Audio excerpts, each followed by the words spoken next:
Hello everyone, this is Nitpicking Nerd, and this is my review of the third episode of Season 5 of Lower Decks.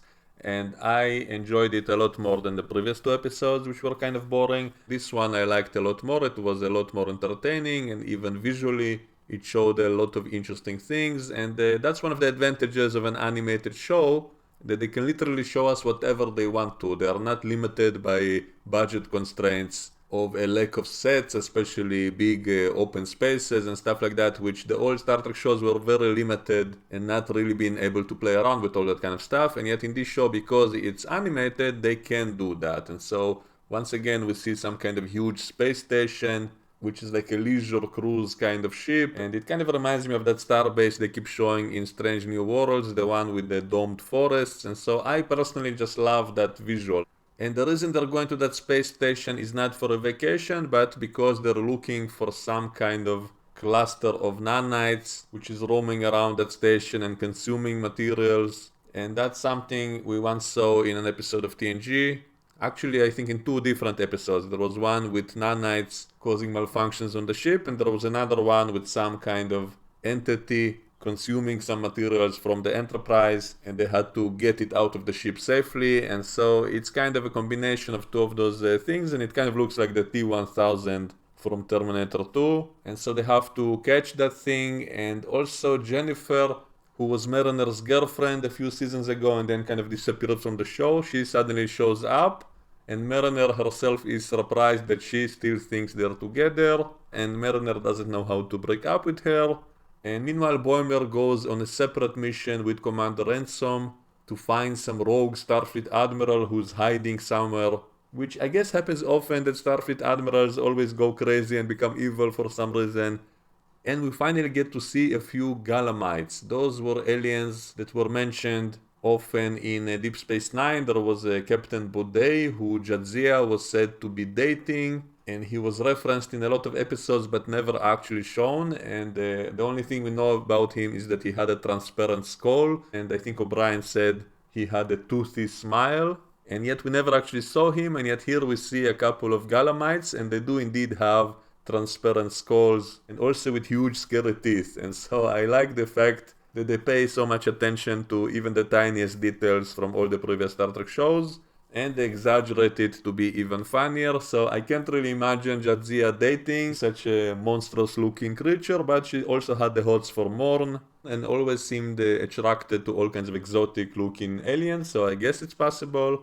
And we also get to see those aliens that once got offended by Archer because his crew was eating in front of them, and they said that for them eating is like mating, and they got really offended, and so Archer had to apologize for them in some kind of long strange ritual. And immediately when I saw them, I know when it's going, I knew what the joke will be. So Boimler accidentally eats and drinks in front of them, and then they get really annoyed, so that was funny. And also in the background, in one scene, we saw a poster of some alien playing those tubes, which we only ever once saw in an episode of TNG when Picard went into the holodeck and simulated Paris. We saw some guy in the background playing on those tubes, which looked kind of strange.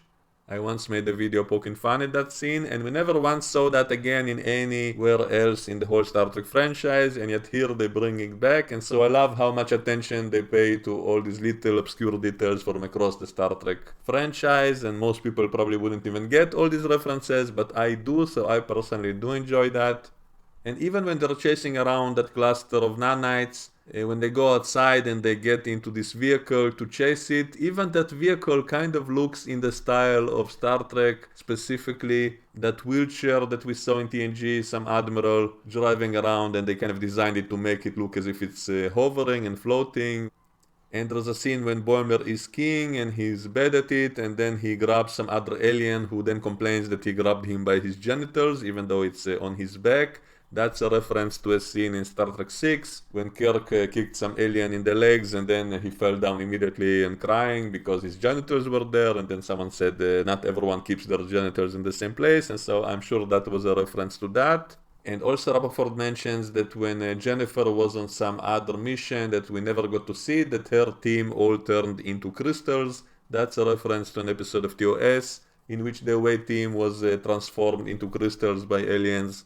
So there's a whole bunch of references like that, and then there's even a reference to the movie Apocalypse Now, when Boimler and his team get captured and then brought to that admiral they're looking for, and then he kind of stays in the shadows in his bedroom at first, and so that immediately looked exactly like that scene in Apocalypse Now, and they were looking for some rogue colonel who went missing and was hiding in some jungle, and then they found him, and the whole scene was made exactly like that, and then the admiral came out of the shadows and explains why he went rogue, because Starfleet kept sending him on boring missions and mostly to milk space whales. And then Boimler asks if those were the space whales from Discovery or the ones from Galaxy's Child. It's a little bit fourth wall breaking because he specifically mentions the episode's names sometimes. Like, he doesn't say it's from an episode, but he says, is it like that Galaxy's Child thing? And yet it was never referred to as that in the episode Galaxy's Child in TNG. So how come he knows the episode's name? So it's a little bit fourth wall breaking. On the other hand, I don't know how I would have write it to make it clear what I'm talking about. What would I say? Is it like that ravioli looking creature? So anyway, in the end, the team gets captured inside that cluster of nanites, and then in order to get out, Talene has to play those tubes, which previously they mentioned she's a fan of that kind of music for some reason, and then by playing those vibe tubes, that somehow breaks them out. And then they discover it was being controlled by a tiny Intrepid class starship, which apparently came from another universe in which everything is tiny. And then they talk with the captain of that ship, who looks kind of similar to Janeway, and she says they've been through a month of hell, which is a reference to those episodes of Voyager called the Year of Hell, I guess. And so here it's a month of hell. So they were controlling those nanites to try to get enough material or energy to get back to their own universe or something. And also they mentioned something about some space phenomenon that can change the size of starships, and yet they say they cannot recreate it. So I think that was a reference to the Deep Space Nine episode One Small Ship, when a runabout became tiny by going through that anomaly. And it turned out Jennifer was just messing with Mariner by pretending she doesn't realize they broke up. And that crazy admiral apparently returned to service in the end of the episode as if nothing ever happened, which is kind of strange because didn't he try to kill the team members previously in the episode? Didn't he go crazy? So at least mention that he underwent some kind of treatment for his condition or something. No, he just came back to duty as if nothing ever happened. So they did not report whatever happened to him. And the thing with the tiny ship, which is from another universe, which is identical to ours, only everything is small, is a neat science fiction idea, I guess, but they didn't really do anything with that. It was just kind of crammed into a few seconds of dialogue, and that's it. So it's not really satisfying to just introduce something like that and never really exploring it and then wrapping it up immediately. So that was kind of rushed, in my opinion. Unless they do something else with it later, then it's like it's some random idea someone threw in and they put it in the episode and that's it. So overall, I enjoyed the episode. I think a lot of the jokes worked, at least for me personally, because I did recognize all these little references, and I enjoyed finally seeing things that were only talked about and never actually shown in the previous shows. And here we get to see that, even though it's an animated form, it's still better than nothing. And so I personally enjoyed a lot of things in the episode.